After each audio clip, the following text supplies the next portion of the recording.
Good question by Nizar. He says, my score is half of what the big guys are. How do I get to the big guys' score? So obviously there are a couple things. Depends what contest we're talking about, but you could get a bigger station. You could send faster. You could practice for 10,000 hours. You could move to New England. All those things are possible. But in the end, there's no easy answer for that. It just depends on what the contest is and what you're trying to accomplish. But I suspect for most people, it's just a matter of developing, practicing so that things are more automatic. You're not having to think so much. And this is kind of cliche, but in a way, send faster on CW. You know, all the time that you're sending is time something else isn't going on. So it's funny how even just going from, let's say, 30 words a minute to 34 or something can make a little bit of a difference over the course of a whole weekend. Do I think speed scares people away? Actually, I do. But then you see these guys like EF8R and TI7W and all this stuff sending 50 words a minute, and they still have a ton of people calling them. So clearly, either with all the spotting and everything, people are able to figure it out. But for me, you'll rarely see me in a contest sending faster than 36 words a minute, because that just seems like a speed that's my fast speed, and the slow one might be 32 or something like that. And then obviously the later you get in the contest, you tend to go a little slower because you're just trying to draw in a few more people. But code speed doesn't seem to be an issue anymore. I don't know how people copy it, but they seem to. Any other? So what do you guys think? Actually, let me ask the question of the audience. What speed makes you not call somebody? 36. Actually, it's the speed which you can't copy. It just sounds like noise, right? Yeah, so that's the thing. I think spotting and the RBN and so on, especially on CW, has really changed the game a lot more than we think. Yes? It's not so much speed, at least for me, but it's just bad sending. You know, some of these guys, even with computer keying, set dot-dash ratios where you can barely understand the call. It's just Yeah. I think nowadays where the computers are doing so much of stuff, or the keying box, whatever it happens to be, MK2R or whatever you happen to be using, it's easy to get it messed up, and sometimes people don't even recognize, because we've heard a couple of guys say they don't listen to what they're sending anymore. The computer's sending, and then they're off listening to something else, so it's easy to get yourself crosswise and not even know. And then we know there are radios like the K3 that over 37 words a minute or whatever the magic number is, it gets a little, you know, the keying gets a little funny. So there's lots of things that could cause that. And I would suggest probably most of the time people don't even know or recognize that that's happening. Then there's a whole bunch of guys who send stuff where you can't tell what they're sending even if everything's perfect. So that's just what it is. Yes? I think a lot of it has to do with the computers today, the newer radios, the newer computers. I know personally of quite a few guys that do not know code, but are right in there with it. And it's just depending on how well their radio, the rig decodes, and how well it sends. And I don't think it fools anybody.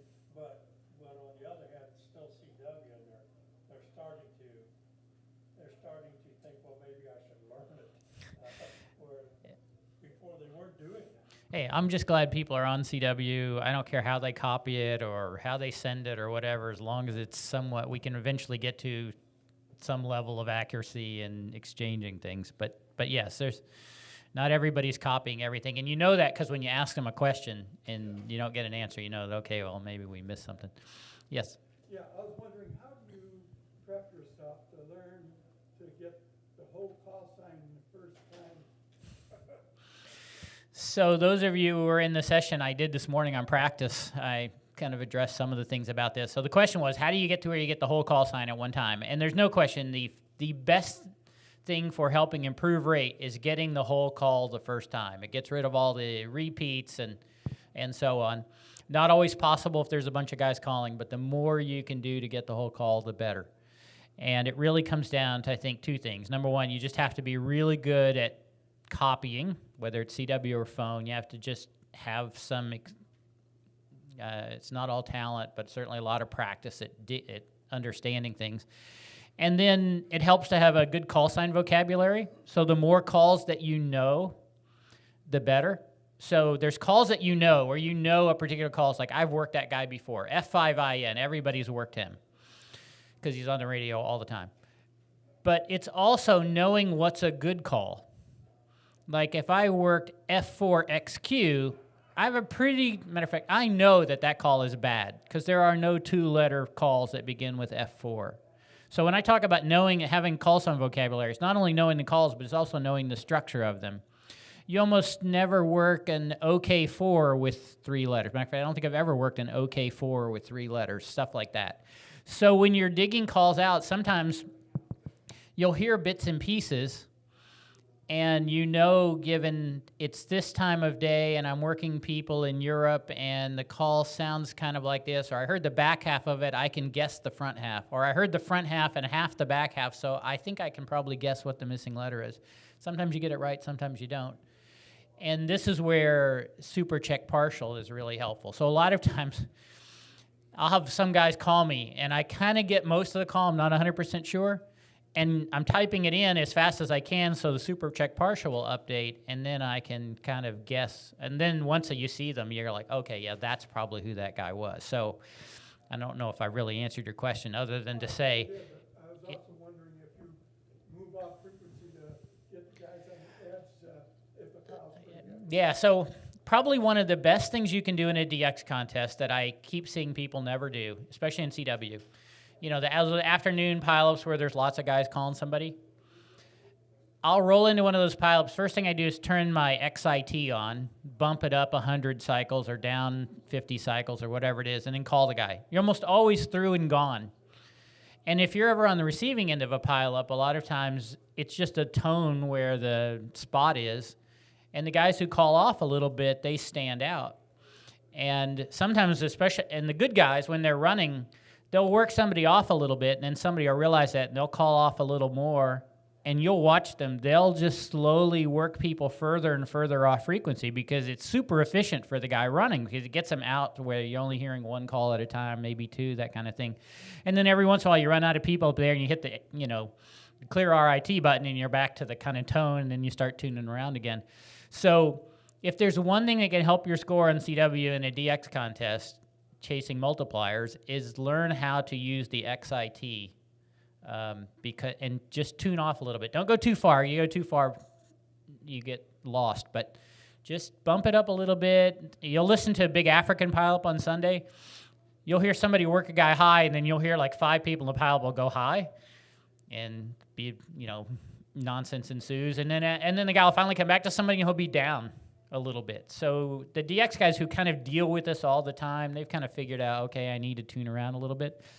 The people who aren't figuring out are the people who are calling, who just keep calling on the same frequency. So that's the bonus tip of the day. But after every DX contest, there'll probably be 20 pileups where I'm in and out, all because I just hit XIT, move the knob a fraction, call the guy, and I'm gone. And you'll come back later, and there's still a whole bunch of people calling. Yes? I'm fairly new to all this. You mentioned super check partial. Mm-hmm. Tell me what that is and where it Oh, yeah. We forget what we don't know we don't know. So super check partial is a feature that almost every logging software has done, where if you type in a call, it will look at a database of calls and show you everybody who matches what you've typed in. And there's a guy, K5ZD, who collects logs from contesters, and every month he generates this database file, this super check partial file. So the goal is that it always has people who are active. So that's why he updates it all the time, and it only includes calls from calls from the last 2 years. So as people die out or they change their call or whatever, they drop off the list, and then as new guys come into the game, they get added in. But anyway, the value of this is oftentimes someone will call you, and let's say you only get, what would be a good one? You get FXB, for example. That's all you heard. So you type FXB.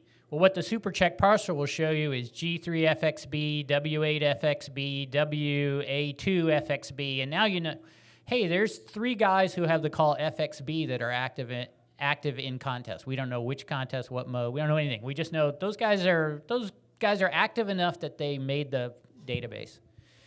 And so now it's surprising if you're quick enough at typing and you can think quick enough. Often knowing FXB and then seeing that there are 3 choices, you can go, well, that guy that I heard, he had more than 1 letter before the number. I thought he sent a 9, so an 8's close enough, so it's probably W8 FXB, and so you can guess. That's how the good guys are using super check partial to speed things up, because they are trying to get enough stuff typed in and get the response back on the screen and process it in their mind and to make it sound like they got it all perfectly the first time. Now, some percentage of the time you're going to guess and be wrong. And then somebody will correct you, or maybe nobody will answer, and then you know, okay, I messed up. Start the whole process over again. But you can download this file from supercheckpartial.com. And if you're, what logging software do you normally use? Okay, so N1MM, you tell it where your super check partial is, and there's a window. I don't know what N1MM calls it, but probably super check partial. And there's a couple of settings for it where you can say, show me calls that match exactly the string that I typed in, like FXB, only show me calls with FXB. And then they have another mode, I think off by 1, where you say, show me any calls that are like FXB but maybe have 1 letter different, which opens up a whole another group of, gives you more choices. But if you're running a lot, it's a really useful tool. Almost to the point now where if you work somebody who's not in the super check partial, it's not a bad idea to listen to him a little more, maybe even ask him to repeat his call, because there's a pretty good chance that you got it wrong, or he's new, or using some call that's a special call or something like that. But if I'm running people and some guy calls me and he's not in the super check partial, I'll usually ask him to confirm just to make sure, because a lot of times when you work somebody, especially in CW at high speed, they don't correct. You send their call, it's wrong, they don't correct it. You think, oh, great, I'm done. You're the guy who gets the penalty because you got it wrong, not because they didn't correct you, at least in most contests. So anyway, it's a really, really good tool. It's a little bit of a crutch. There are people who kind of harumph about it a little bit, but the fact is it's been in the game for 30-something years now. It's part of the toolbox. Yes, back here in purple. Yes.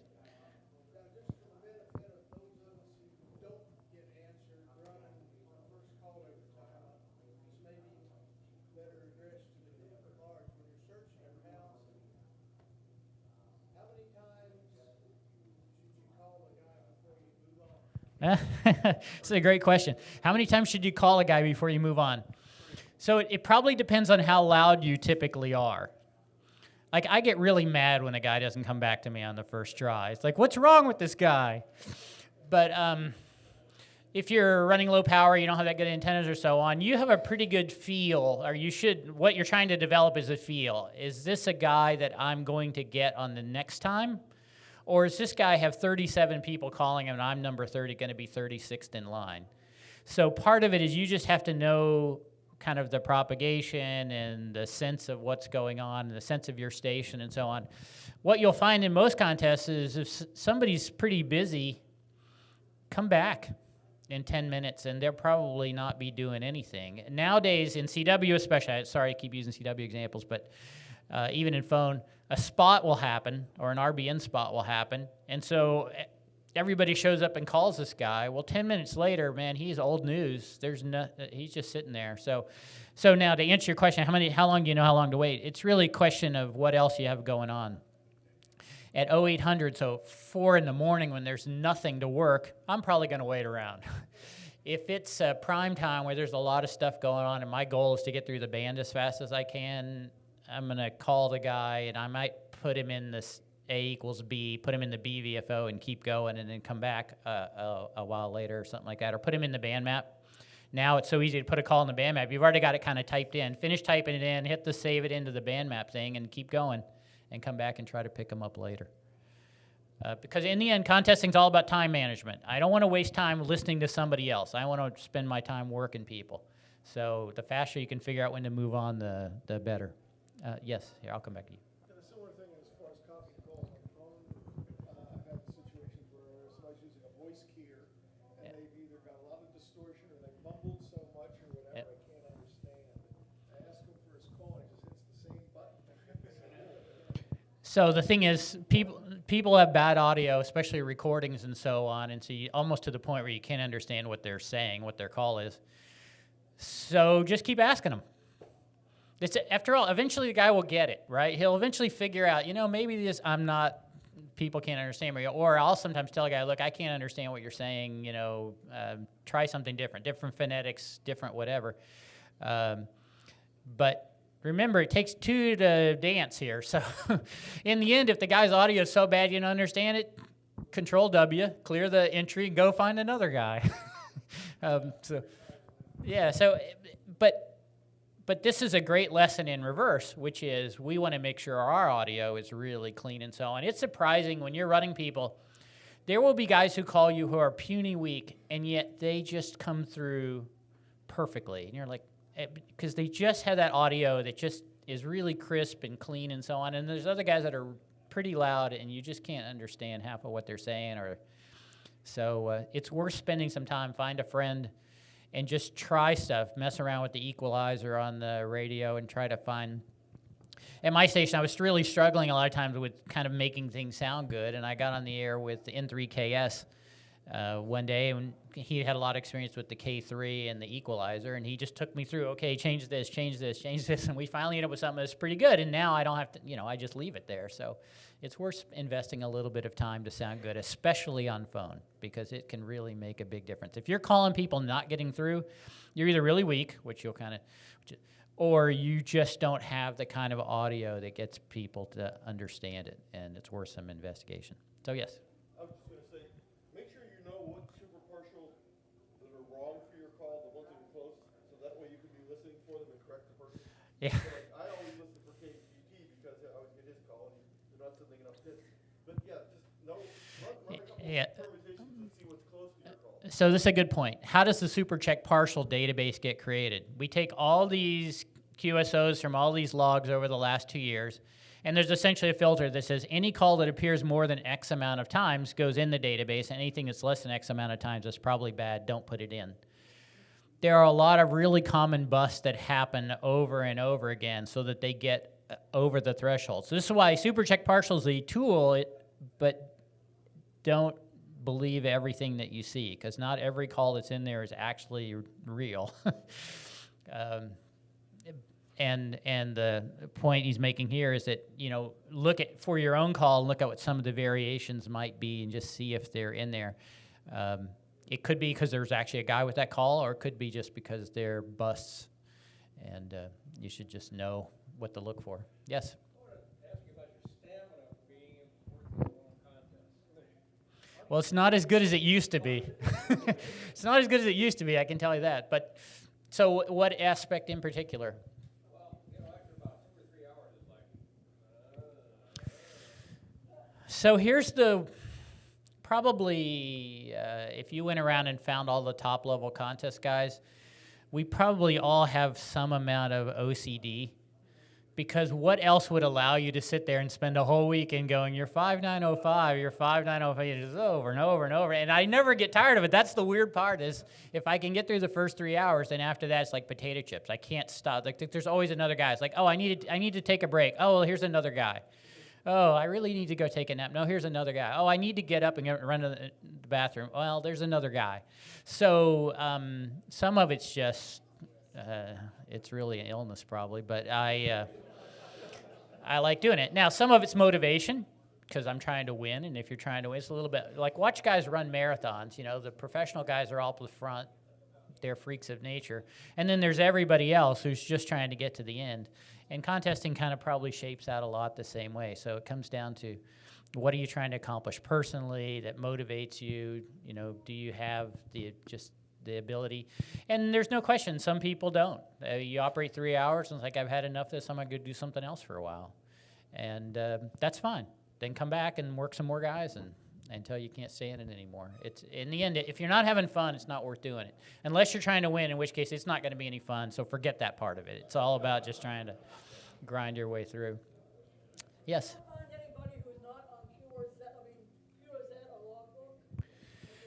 logbook? So do you ever work anybody who's not in QRZ.com? I don't ever look at that. I don't look at them in real time, so I don't really know for sure. But QRZ.com is a pretty good resource. Logbook, I don't think has quite the. Everybody wants their call on QRZ.com, but I'm not 100% sure that everybody signed up for Logbook of the World. Although I would say, 80, 90% of the active guys probably are. But I'm surprised. I still run into people who say, there was an email chain a couple of weeks ago where some guy said, oh yeah, I'll answer paper QSLs, but I don't do that Logbook of the World stuff. I'm like, what? What's with that guy? But anyway, that's his choice. So, but the key thing here is you want to hear people over the radio and work them because you hear them on the radio. You don't really want to be in this mode where you're looking people up all the time. That just kind of takes some of the fun out of it. At least super check partial, you still have to determine, these are probable calls. They're not the, you still have to figure out, is the guy I'm working one of these or not? And it's sure not always a sure thing. Yes? Forgive the basicness of the question, but I'm a very casual sweepstakes contester. Like, what's the first couple things I should think about as I get a little more serious, like time management? What would be like the first keys to start working on as I get into the practice? Okay, so the question is, as a casual contester, if I want to improve or set my sights a little higher, what should I focus on first? Whew, that's a hard question. It usually sucks you in much more gradually than that. You don't actually realize that you're making that decision. You just wake up one day and your wife is mad at you and asking you why. But anyway, I think the key things are, it helps to have a goal. Like when you enter a contest, what are you trying to accomplish? So I want to operate 6 hours, or I want to operate 8 hours, or I want to make 500 QSOs. Make a goal, because that will give you a target to shoot for. And then you work backwards from that. Okay, if that's my goal, how am I going to get there? So how are points accumulated in this contest? Where do QSOs come from? Which will lead you to talking to others who have done the contest or looking at logs from other guys and start trying to figure out, okay, what do I have to do? And then it's just a matter of executing that plan and continuing to build skills and so on. But I think probably the best thing, if you want to try to do better, move up some places, first step is to decide, I want to move up some places, what is that going to mean, and then work backwards to how am I going to do that. Because it could boil all the way back down to the point, it's not about skills, it's about I need to get louder. I need to put up a different antenna or, 40-meter stack or whatever the case may be. But remember, there's two components to this. There's skill.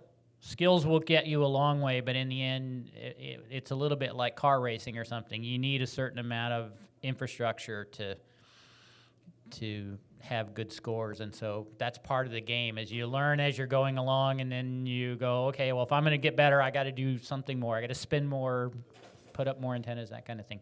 There was one more in the back there. Yes. I was just going to say, having had the opportunity to have Yankees before, now being HOA antenna restricted, if you're casual, make the most of the antenna and then improve. Yeah, antennas almost always, they pay on both receive and transmit, so there's always a good investment. Yes? One other thing, I find myself running into band change problems. I'll stay on 20 too long before I go to 40, and I just multiply it. 40's got long. Yep. So the question is actually there's kind of two questions in there. Number one, I stay someplace too long, how do I know when I should have gone? And then, yeah, well, this is why when I said once you've picked your goals, you go to the analysis phase to figure out your strategy, because it's important to understand where score comes from. So in contests where there are multipliers on each band, yeah, you can be doing great on 20 and then miss completely openings on 40 that would have given you a bigger score. Well, you need to know that, so at least in real time, you're going, okay, well, I'm having a really good run on 20, which may never happen again, but am I doing better than I would if I was somewhere else? So one of the best questions that I'm in sales. One of the sales training guys one time said, you should always be thinking if there's someplace better I could be. Well, that's absolutely true in contesting. Even when you're doing well, you should be thinking, is there someplace better I should be? Well, the only way you can make that decision in real time is to have at least some formula in your head that says a QSO is worth, or a multiplier is worth 5 QSOs or 8 QSOs or 10 or whatever. And that becomes the kind of math to say, all right, if I'm not achieving this and I know I'm missing something somewhere else. Also, can't be afraid to leave because you might come back. You can always go check it out and then come back. At the same time, sometimes you really do get into something that is pretty amazing. And you know what? The heck with 40 meters. If guys are calling me, it could be a contest where I want to take the QSOs. So every contest will be different, and that's both the fun part and the hard part. Yes? If I can offer something to the new guys, when I started contesting 20 years ago, I'm a QRP contester for all my sins. When I started, and the fellows here, I started at the A3SK's contest station. And the only thing they would let me do is run the receiver for the first 2 years. That's all I did was run the band map, putting stuff in for them to work. And then eventually they let me run the transmitter, but you have a picture of me passed out over the keyboard at 2 in the morning and Zeds all over it. But anyway, that's how I learned. And then the other thing, we had a young fella here 10 years ago, a kid, who challenged us saying, you run 50 words a minute CW. He says, here's how you do it. You run Morris Runner, the practice program, 10 minutes every day from now to the next year. A guy in my contest club, Harry VA3DC, did that. He runs around 45 words a minute, and accuracy is well under 1%. He's really, really good. But he took the kid's word and applied it. That's how he got. He's a world-class contester now. Yep. Practice. All goes back to practice. So we talk about practice in every other sport except contesting. It did give me time to think about one other thing. One of the best things you can have when you're in contesting and especially when you're learning is somebody else who is like you or is in your geo or, it can be a peer. It doesn't even have to be a peer, but somebody you can compare with afterwards. So your question about should I stayed on 20 or should I have gone to 40? Nothing is better if after the contest you call your buddy on the phone and he did the traditional thing and you did the non-traditional thing, and then you figure out who did better out of it.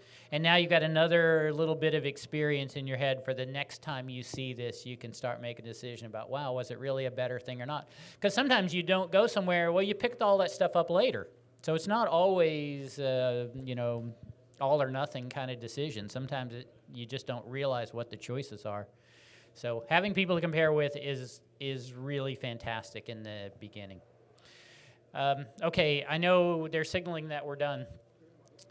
But anyway, thank you all very much. Great questions. They're really fantastic.